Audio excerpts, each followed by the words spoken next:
ay yung dredging at saka yung pagkolekta ng basura. At para naman mabawasan ang pagbaha. Ito, ganun din ang estimate na kapag nalinis natin lahat ng mga ilog, lahat ng mga creek, lahat ng mga estero, matanggal lang natin yung basura at makapag-dredge tayo, ang estimate ng ating mga scientists ay sabi nila mababawasan ang baha by 50 to 60% at least. Kaya napaka-importante itong programang ito. Kaya dinadala natin sa iba't ibang lungsod around the country kung saan nakikita natin talagang nagkakabaha.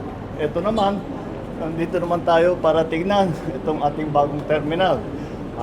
We will go, after this, we will go to the old building, which was the old terminal before, na tinanong ko sa lahat ng tao dito, hindi alam na kung kailan pa ginawa, pero 60s daw. Kaya kailangan ng baguhin. So that's what we have done here. This is now going to be the standard design for our terminals, for our ports around the country. And the reason it's important to have a standard design so that ang tao, ang pasahero, kahit saan sumasakay, saan bumababa, alam nila kung saan bibili ng ticket, saan mag-aantay, saan papasok, saan sila dadaan, all of that. And that's why we are hoping the original traffic dito was 50 kaya ng old building.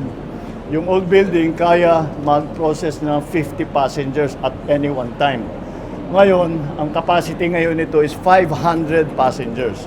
Kaya malaking bagay at saka nakita naman ninyo, iba na talaga pagka maayos at maaliwalas at make the traveling experience para sa ating mga kababayan a little more pleasant. So now we will go to the end of the pier. Titignan natin yung old building kung anong dapat gawin. Thank you very much. Thank you.